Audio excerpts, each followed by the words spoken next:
పూరా లోకల్. నమస్తే, welcome to పూరా లోకల్. కేంద్ర హోంశాఖ మంత్రి అమిత్ షా నేడు నిజామాబాద్కు రానున్నారు. మధ్యాహ్నం 1:45 ప్రత్యేకమైన హెలికాప్టర్లో కలెక్టరేట్ ఆవరణలోని హెలీప్యాడ్ వద్దకు చేరుకుంటారు. అక్కడి నుంచి నిజామాబాద్ జిల్లా కార్యాలయానికి చేరుకుంటారు.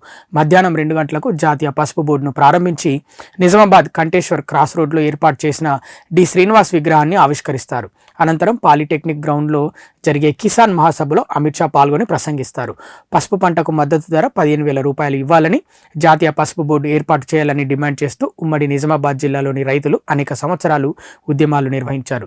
2019 పార్లమెంటు ఎన్నికల్లో ఈ డిమాండ్ నేపథ్యంలో 176 మంది రైతులు ఎంపీ అభ్యర్థులుగా నామినేషన్ దాఖలు చేయడం దేశవ్యాప్తంగా దృష్టి ఆకర్షించిన సంఘటనగా నిలిచింది. అప్పుడు ఇచ్చిన హామీకి అనుగుణంగా కేంద్ర ప్రభుత్వం ఇప్పుడు కీలక నిర్ణయం తీసుకుంది. తమిళనాడులోని ఈ రోడ్, మహారాష్ట్రలోని సాంగ్లీ తర్వాత దేశంలో 3వ జాతీయ పసుపు బోర్డు కార్యాలయం తెలంగాణలోని నిజామాబాద్లో ఏర్పాటు చేయనుంది. ఈ నిర్ణయం పసుపు రైతులకు ఊరటనిచ్చేలా ఉంది. ఉమ్మడి నిజామాబాద్, ఆదిలాబాద్, కరీంనగర్ జిల్లాల్లో పసుపు సాగు విస్తృతంగా ఉంటుంది. ప్రతి ఏడాది దాదాపు 8 లక్షల క్వింటాల పసుపు దిగుబడి నమోదవుతుంది. జాతీయ స్థాయి బోర్డు ఏర్పడితే మద్దతు ధర కల్పనతో పాటు రైతుల దిగుబడులను నేరుగా ప్రభుత్వ సంస్థలే సేకరించనుండటం వల్ల రైతులకు మంచి మార్కెట్ లభించనుంది. అంతర్జాతీయ స్థాయిలో మార్కెట్ అవకాశాలు పెరగడంతో పాటు దిగుమతి, ఎగుమతులకు సంబంధించి ప్రత్యేక అవగాహన, ఆధునిక సదుపాయాలు అందుబాటులోకి రానున్నాయి. ఇవి ఇప్పటివరకు ఉన్న అప్డేట్స్. మరిన్ని అప్డేట్స్ కోసం చూస్తూనే ఉండండి పూరా local, your choice for local voice.